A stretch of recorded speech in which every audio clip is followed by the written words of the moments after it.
Sasa mimi sitaki fujo, ikiwa na yeye sio kupimia devil. Ademan ongeza besi na treble, nimtaje kama ninaimba tangazo. Ungekuwa nafasi unaishi atinge kwa mbali vipi, ningekuja nikuone wewe. Ungekuwa na nambari ya simu Facebook au Twitter, lakini hata sura ulificha. Nimesubiri sana lini tutaonana. I don't know what to do, I'm waiting for you. Anyone you don't know? Okay. Right. Kick off? We can kick off of this, yes? It's actually for you said you. Okay. So we're good to start? Yeah.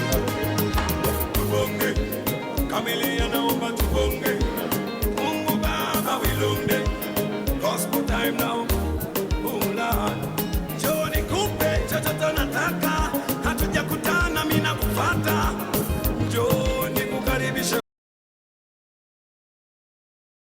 marafiki zangu na moyo wangu, nafasi unaishi atingi kwa mbali, kuwa na nambari ya simu Facebook au Twitter, lakini hata sura ulificha.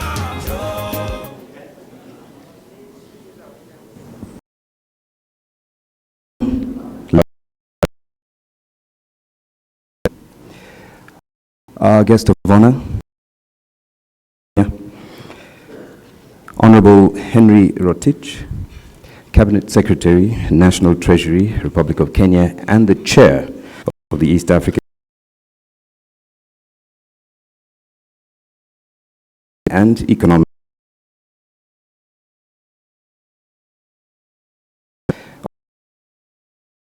Dr. Mao Thugeson of the East African Development Bank Board of Directors, Keith Muhakaniza, Permanent Secretary and Secretary to the Treasury, Ministry of Finance, Planning and Economic Republic of Uganda, and Dr.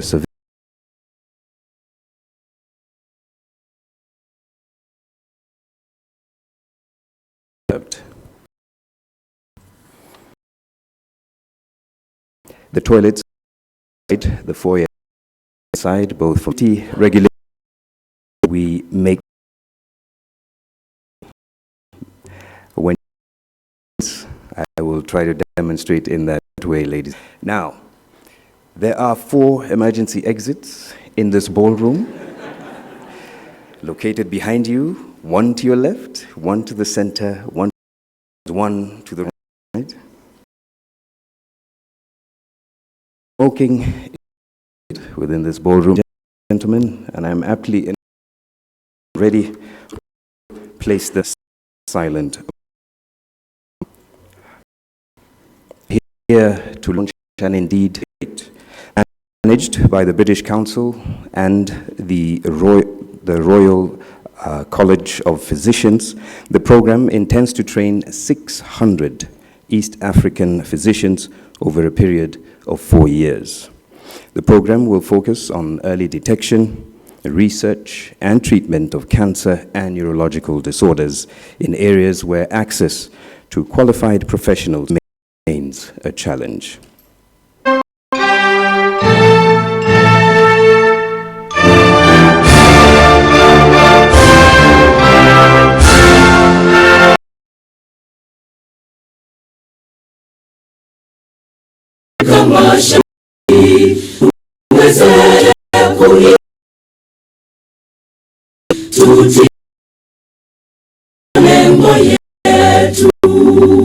Jumuiya yetu sote tulilinde, tuajibike, tuimarike, umoja wetu ni nguzo yetu,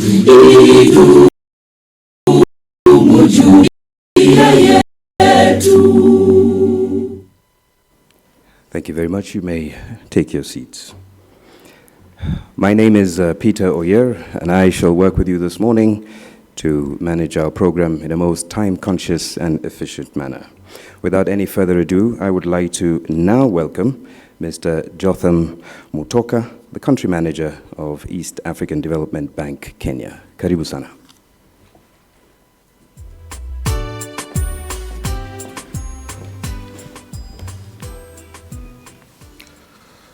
Our chief guest, the Cabinet Secretary, Ministry of Health, Kenya, Dr. Cleopas Mailu, the Cabinet Secretary, the National Treasury of the Republic of Kenya, and the Chairperson of the Governing Council of the East African Development Bank, Mr. Henry Rotich, the Chairperson of the Board of the East African Development Bank, Dr. Kamaro Thuge,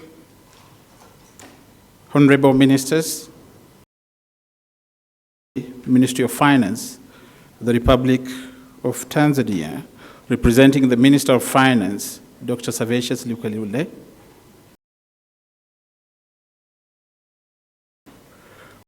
African Development, the High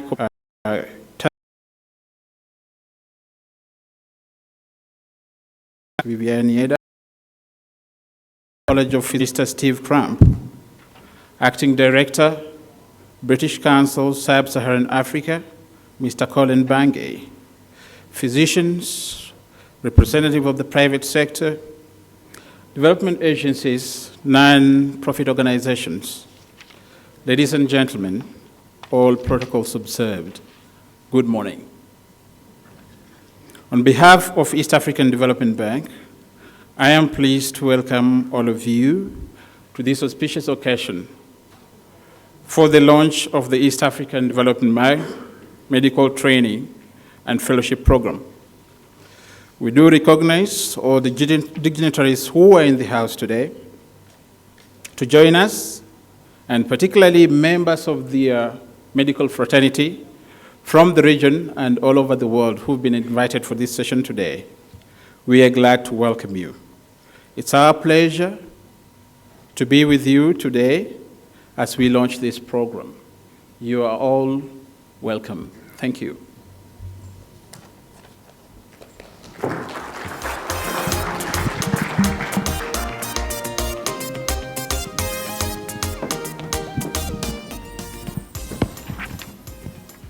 Thank you very much for your very brief welcome.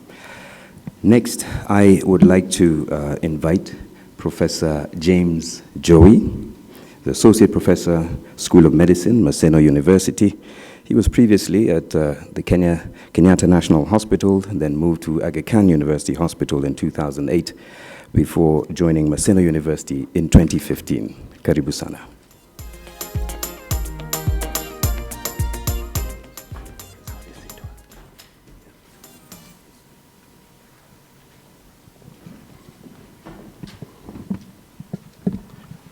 The chief guest, Honorable Dr. Mailu, the Cabinet Secretary and Minister of Health, all invited guests, ladies and gentlemen, all protocols observed. I'm going to be very brief. I was given 10 minutes, but usually I'm very brief. I probably will take less than 5 minutes. What I'm going to talk about is a very brief outline of the state of neurology in terms of training and in terms of services. I've tried to gather some data for the whole region, East Africa, but as you know with data, a plus or a minus 1 or 2 should not matter. If I say there are 5 neurologists in Kenya, and you know there are 6, don't take offense. There are certain variations. So I'll go through a few slides. But before I start, I must thank the East African Development Bank, the Royal College of Physicians, for having organized this, because this is long overdue. As a neurologist, we have a lot of problems. Neurological conditions are plenty. And a lot of it has been aggravated by the fact that the NCD, the non-communicable diseases, is on the rise. So much so because patients with HIV are living much longer. So we are seeing a lot of strokes, We are seeing a lot of nerve diseases, the neuropathies. We are seeing a lot of memory disorders, the so-called dementias, that are coming as part and parcel of the long-term complications of HIV. But other than that, there's a big burden of disease. The common diseases we see are the epilepsies, headaches as a disease, strokes, cerebrovascular accidents, neuroinfections, and several other diseases. And if you look at the state of neurology worldwide, there are never enough neurologists. And that's why a venture like this really makes us happy.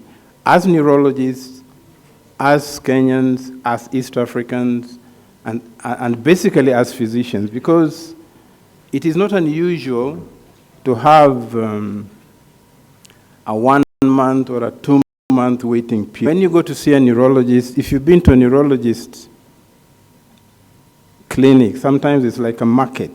People just wait, and wait. But I think a venture like this is going to help us quite a bit. The WHO has a recommendation that we should have 1 neurologist per 100,000 population. There are very few countries who achieve this. And some of the best countries have about 6,000, 1 neurologist for 6,000 population. And some of the worst scenarios are like 1 neurologist for 10 million inhabitants. And one of the other things that compounds this is that, particularly in the region, probably 95% of neurologists are in capital cities. They're in Nairobi, they're in Kampala, they're in Dar es Salaam, they're in Kigali. So our patients who are in the periphery have a lot of problems. And it's so disheartening when you sit in a clinic and you see a 5-year-old, a 10-year-old boy with epilepsy who is told by the teacher calls the parent and says, your son has epilepsy, take him home and bring him back when he's cured. We know very well epilepsy is not curable, but it's extremely well managed. In fact, epilepsy is probably one of the best diseases to manage in neurology. But it's very disheartening. And yet when you see that boy, investigate them, put them on the right medication, and within a month or so, they're back to school and the academics start improving. Now, if you look at the region, this is what I was saying about figures. These are estimated populations. If you look at Kenya, it's 47 million. This is 2015, 2016. Uganda, 40 million. Tanzania, 55. Rwanda, 12. We only have 22 neurologists in Kenya. They could be 23, they could be 24. But we have 22 neurologists. This is both adult and pediatric neurologists. We have 5 in Uganda, plus or minus. We have 7 in Uganda, in Tanzania, and 3. So if you look at the ratio, it's nowhere near what WHO is telling us to do. So ventures like these have a significant role. One may say it's a drop in the ocean, but start with that drop. Eventually, you probably have a lake, then a semi.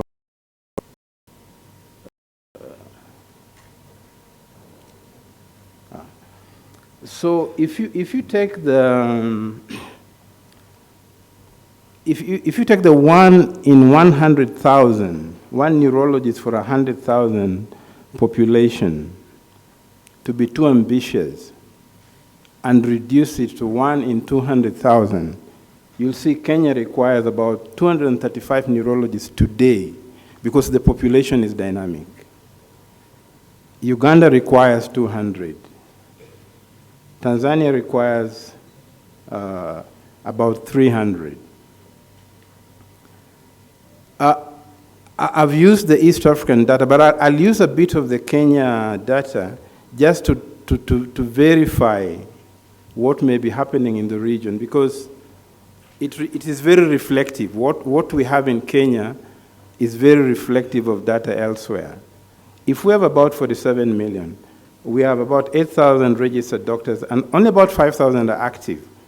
These are 8,500 ever registered. These are general doctors. But of course, there's attrition, there is brain drain, there is health issues, etc. And one thing that one is very happy about is that when we have a program like this, we may have an initial situation where we are training the trainers and eventually building capacity so that in the long run, and that probably must be the best way to go, in the long run, the people who have been trained would then come and train locally. That way you kind of avoid this brain drain issue, because once I go to train in the UK for 2, 3, 4 years, it used to be very tempting. Chances are one may not come back. But the reason I put this figure is we have 350 physicians. These are internists. And out of the 350 internists, only 22 are neurologists. It's a very, very small percentage. And yet, when you look at cardiology, there are very many cardiologists. When you look at gastroenterologists, you have very many gastroenterologists. We have very many chest physicians. There is some, I don't know whether it is a fear, but it's very difficult to attract young physicians to get into neurology. And we just hope that programs like these will, in the long run, have a situation where the young physicians are getting into neurology, and we have the numbers. Like I had started, 95% plus of these neurologists are in the capital. So Mombasa, Kakamega, Loitoktok, etc., Gulu, Soroti, Moshi, Bagamoyo, etc., are suffering. And patients cannot travel that far. These are guys, I mean, some of the most devastating, debilitating illnesses are in neurology. You're on a wheelchair. But you get to a wheelchair because you are not diagnosed early, you are not managed appropriately early. So we have to find ways of interesting young physicians to get into neurology. Other than training neurologists, I think it's very important because they have the ancillary professional, the speech therapists, the physiotherapist, the rehabilitation, the occupational therapist, etc., the neurophysiologists. Because at the end of the day, for me to manage you very well for your stroke, I must have a cardiologist. I must have a rehabilitation assist, a physiotherapist. I must have a speech therapist. One can give you the best of the best in terms of drugs. But neurology is very rehabilitative, whether it is peripheral nerve disease, whether it is, whether it is peripheral nerve disease, whether it is stroke, whether it is dementia, that comes with time, although we are seeing a lot of young chaps with dementia because of retroviral disease. So the point I'm making, we need to have other specialties. One of the other things we need to do is train staff for task shifting. If I'm in an epilepsy clinic and we have had a diagnosis of epilepsy done appropriately, there is no point, and this is what messes the most neurology clinics. There is no point for the patient to keep on coming just to get a prescription. We need to task shift, right? So that the diabetologists have done it very well. You have a very heavy diabetes clinic, but you have people who come, what do you want? Daktari, I'm okay. All I want are my prescriptions. Go to corner B, and you get your prescriptions in 5 minutes and go home. Rather than wait for the neurologist for 10 minutes, not 10 minutes is too short, for several hours. And because there are few colleagues, physicians, take the burden of managing these patients. So task shifting, I think, is one of the major issues. I'd mentioned this earlier, the common conditions. And this cuts across the board. I mean, if you go to Uganda, Tanzania, Rwanda, Burundi, it is more or less the same. If you see in any neurology clinic, it will be a headache, it will be epilepsy, it will be neuroinfections. And we're seeing a lot of neuroinfections in our setup. Not necessarily HIV related, but these are neuroinfections that, the meningitis, for instance, the syphilis, neurosyphilis, for instance. One of the things is, there's a study which was done by a colleague, about 7 to 10% of our patients are neurological patients. It may be a misleading figure because the 10% of patients, and usually who cannot even get to hospital because they have this headache they think is a mild thing, when in fact it's a tumor growing. If they only went early for diagnosis, they would have gotten better. So they go to hospital and create these statistics 6 months down the road, and they're told you have a tumor, where have you been? And said, look, Dr. I've been going to hospital. But you cannot blame because of that lack of generalized training. Facilities. We can train neurologists, but it is very important to have proper diagnostic facilities. Some of the things I've said are in Kenya, and I think that the government of Kenya has done very well. Now, if you went to any of these level 5 hospitals throughout the country, you will get very good diagnostic facilities. And you cannot make a very good diagnosis in most cases without diagnostic support. And that ranges from CT scans to neurophysiology to electroencephalograms to MRI scans. Now you can get an MRI scan in all level 5 hospitals, and I think the government has done a beautiful job there. People stick in urban areas because they would say, how do I go to Nyeri and I cannot make proper diagnosis? How do I go to Kakamega? How do I go to Mombasa? How do I go to Lokitok? And there's not even a CT scan. In as much as we say, stick to your clinical diagnosis, but there's a limit. You must have that evidence to say, I'm referring you to a neurosurgeon. So there's very good work that has been done in this regard. Training.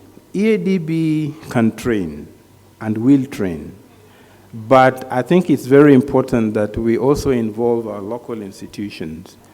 Because of the few number of neurologists, because of the few number of institutions that have postgraduate medical education, UGME undergraduate medical education, and there are quite a few medical schools coming up, but few have postgraduate medical education. And it is these few who can get into postgraduate training in various fields, whether it is cardiology, renal medicine, pulmonology, etc. So even as we train in a project like this, our aim would be, we are actually training trainers. Let them come and join these institutions so that we can train locally. Those are the private ones, and only Aga Khan has a PGME. But of course, all these other universities are developing postgraduate medical education in the long run. If you go to Uganda, Makerere University, Mbarara, those are there could be 1 or 2 errors, but those are the ones with UGME, undergraduate medical education and postgraduate. So you can only train subspecial in areas where there is postgraduate medical education. The private universities. You go to Tanzania, there's Muhimbili University of Health Sciences and Associated and Allied Sciences, Kilimanjaro KCMC. The neurologists in Tanzania are either at MUHAS, which is Muhimbili, or at Kilimanjaro. The other hospital, Moshi. Kilimanjaro is in Moshi. MUHAS, of course, is in the urban areas.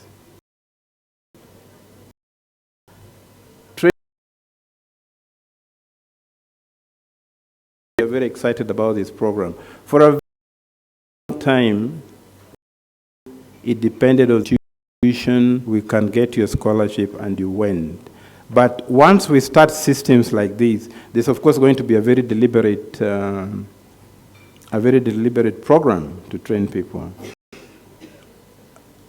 a conveyor, and we can start interesting young physicians.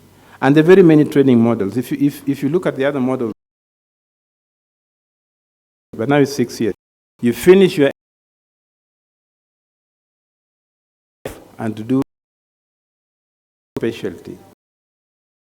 It takes longer, PhD for neurology. But now in South Africa, in India, you can have in some centers in the UK, US, you can have your MBCHB and go and subspecialize immediately. There was an argument earlier on that, do we really need to do that as a developing country?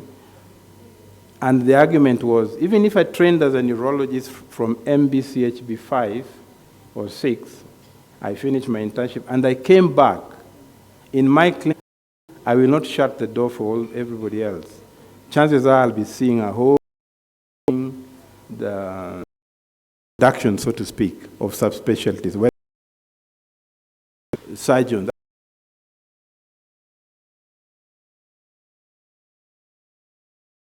You can do it.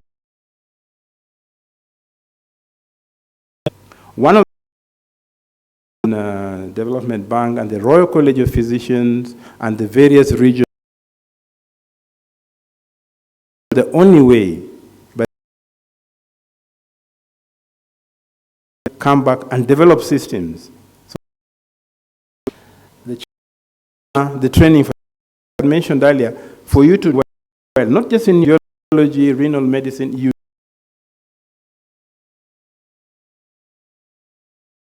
I see a proper MRI, I see a proper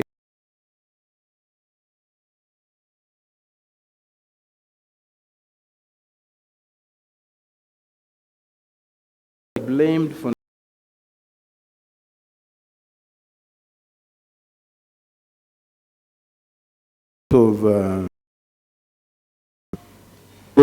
because I wanted to do this investigation. I can't do it. And that cuts across the board.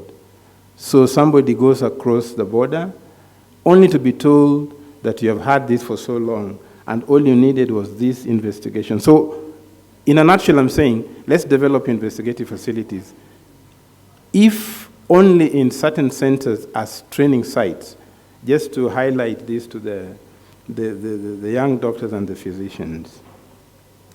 And then inter-university. There are some universities who have certain facilities much better than others.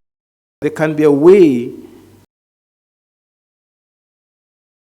and we want to develop this, a new baby which has been born, the East Central South African College of Physicians. In East Central, it's kind of a follow-up of what the surgeons have already done. So we develop a training program, have training sites spread as much as one can get through the region, through the country, so that you can actually train in Kisii, you can train in Kiambu, you can train in local population. Yeah, but I think for the function, it was important just to highlight what we have and therefore what we need. Thank you very much. We shall have an opportunity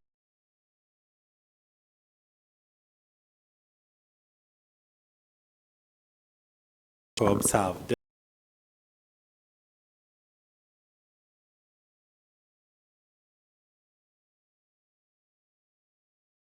I am not the Deputy Director of the Uganda.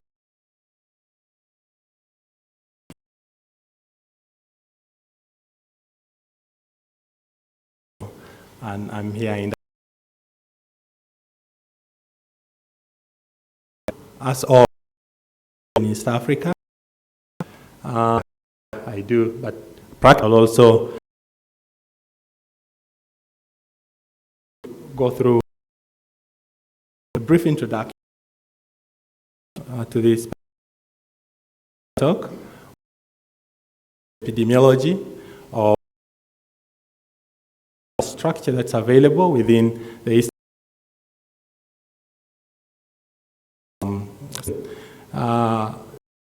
And from the University of Rome. And to him, he actually did say oncology in Africa. This was his interaction with suggested that because towards strong evidence that there's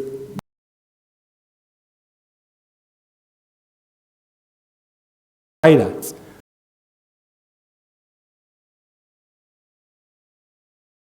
Traditional healers. They're still the leading worldwide with 70%. It is an emerging public health problem in LMICs, where we actually do fall in. And 25% of these cancers have no known cause. Up to 20 of them actually do have a cause that's associated with the alteration in the cell, what we call the host genome. But what is of great importance to us is actually that 22% of cancers worldwide are actually a consequence or a result of chronic infections. This is the Ugandan perspective, which I actually think cuts across the borders to Kenya, to Tanzania, to Rwanda, and to all the other neighboring African countries. Currently, at the Uganda Cancer Institute, 6 out of 10 most common cancers are actually related to viruses or bacteria. And surprisingly, 2/3 of these cancer patients cared at the Uganda Cancer Institute are actually HIV positive. That's almost 60%. And the majority of these cancers in the HIV positive individuals are actually infection related. If you spoke about Kaposi sarcoma, it's an infection-related cancer. If you spoke about lymphomas, particularly the non-Hodgkin's lymphoma, it's an infection-related cancer. When you talk about things like liver cancer, they are all infection-related cancers. Really, to bring a point home, this was actually a study that was done in Uganda that actually revealed in the period between 1992 to the period of 2005, this happened to be the period when the HIV epidemic was actually at its peak. It was actually noted that there was a rise, particularly if you looked at the blue, which was actually lung cancer, and the green, which is non-Hodgkin's lymphoma, and the purple down is the vulvar cancer. It was actually noted there was a rise in the incidence of these cancers over that period of time. And it was not as a consequence of a change of the ascertainment techniques that were actually used. It was not as a consequence of either new screening method that was being used, but what was actually known was the prevalence, the increased prevalence and incidence of the HIV/AIDS in that time period.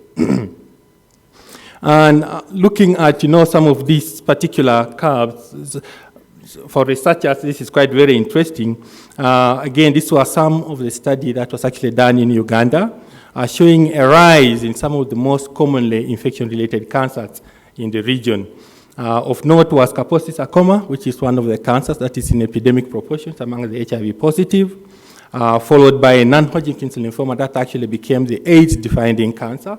Kaposi sarcoma and non-Hodgkin's lymphomas are now defined as AIDS-defining cancers. Once you have them, then very likely at the background of it is HIV as well. Cervical cancer also did rise in that particular period of time. So, given the fact that most of our cancers within Uganda and which possibly cut across the East African region are infection-related, we actually think that this is a paradigm for cancer prevention. If we do know that these are all infection-related cancers, 60% of the time we could actually do something, either in terms of vaccination, either in terms of treatment of the viruses, and this can actually curtail the problem that we are actually seeing in our region.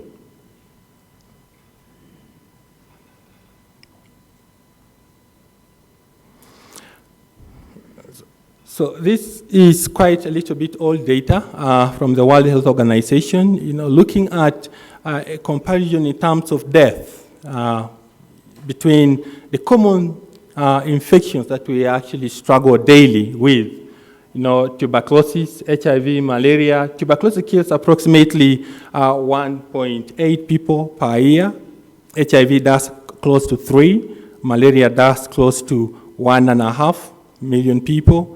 However, though, all the three combined do not beat the number of people that are actually killed by cancer per year. More disturbingly is that this is actually likely to increase over a period of time.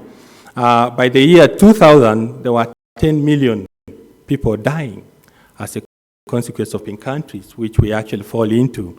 It's also projected that by the year 2020, we'll actually be having close to 16 million people dying of cancer.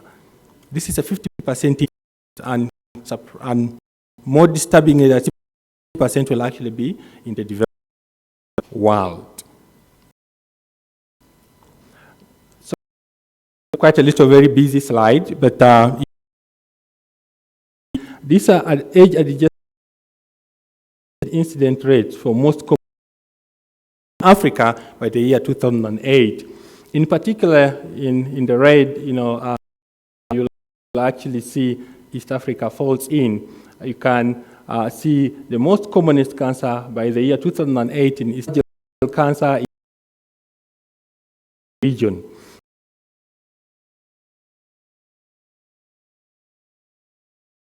Among females,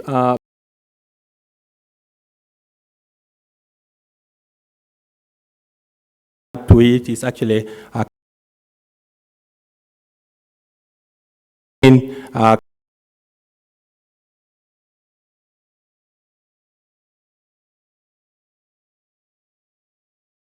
most common cancer in males.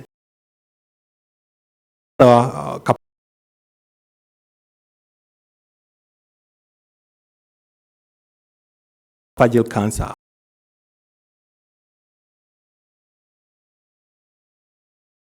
Again, commonest cause of death, breast cancer, and thirdly, esophageal cancer as well.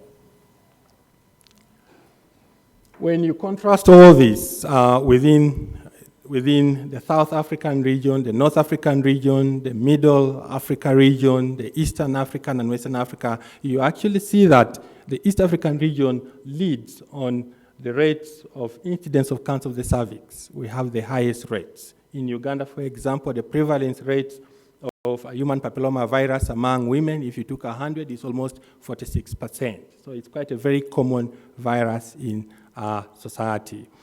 Second to it is actually esophageal cancer. East Africa, struggles with South Africa to be on the lead on this. But again, lymphomas, East Africa again takes the lead on it.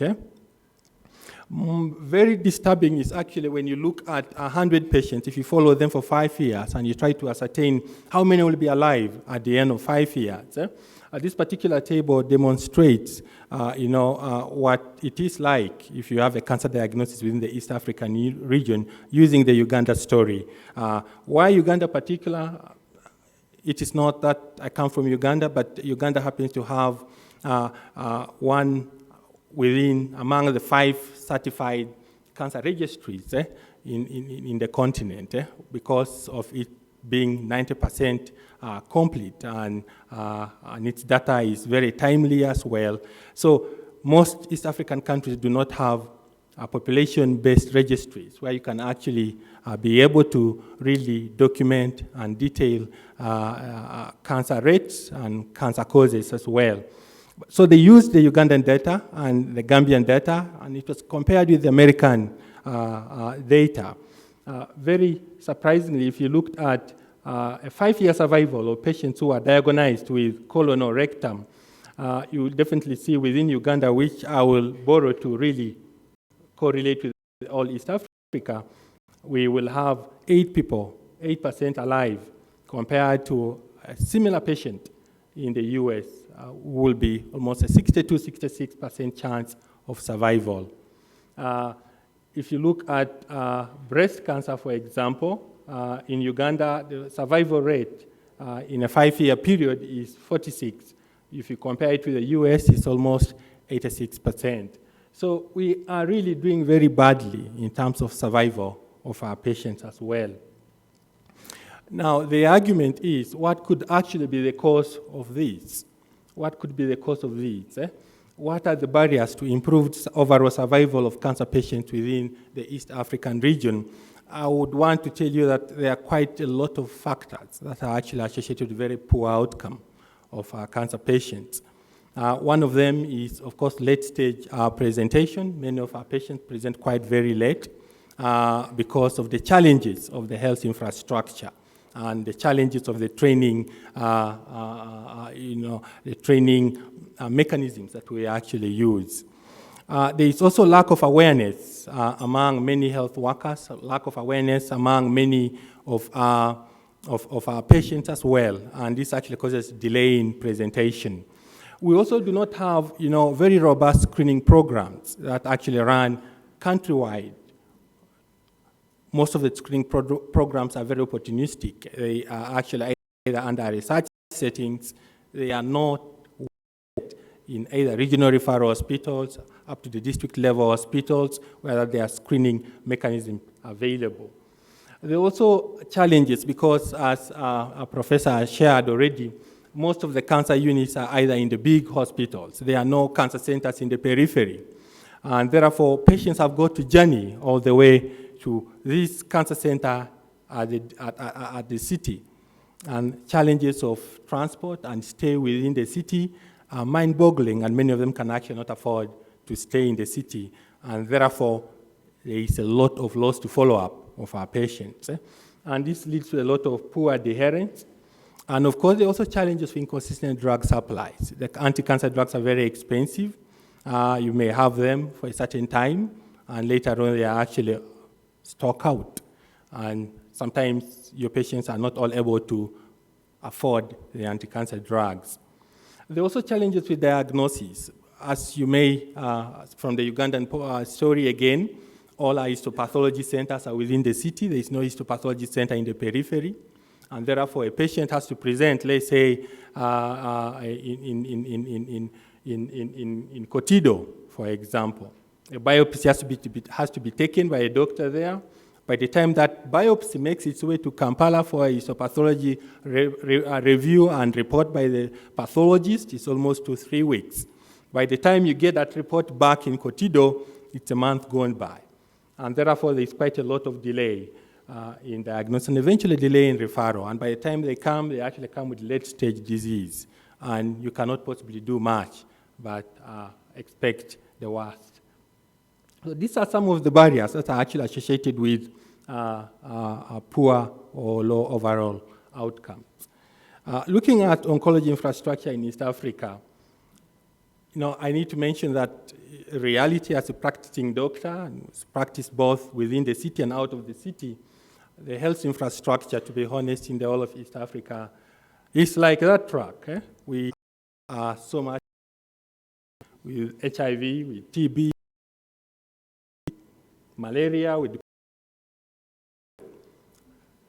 as well, which is a very expensive, a very costly specialty in terms of training, in terms of investigation that you need to do, in terms of treatment, in terms of follow-up. So it is another added challenge, and yet it is an epidemic in our time at the moment.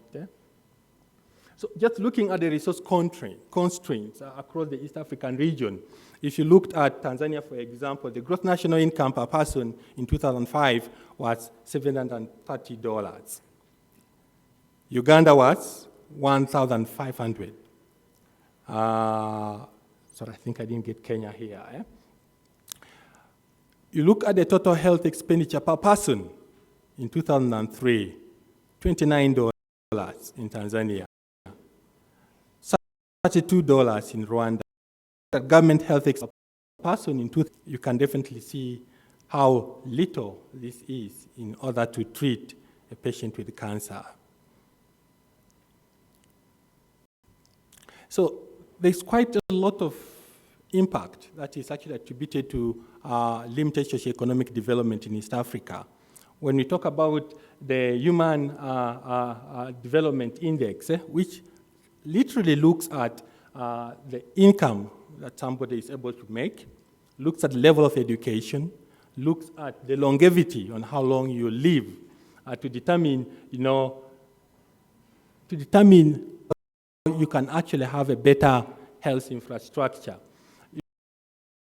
Burundi at 0.355. If you compare this to Norway, which is at 0.9, than the recommended.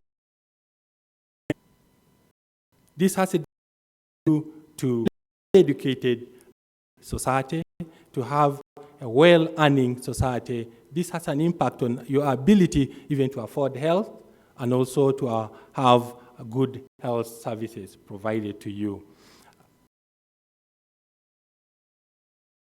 This is from the East African, and sometime this year or last year. It was reported East African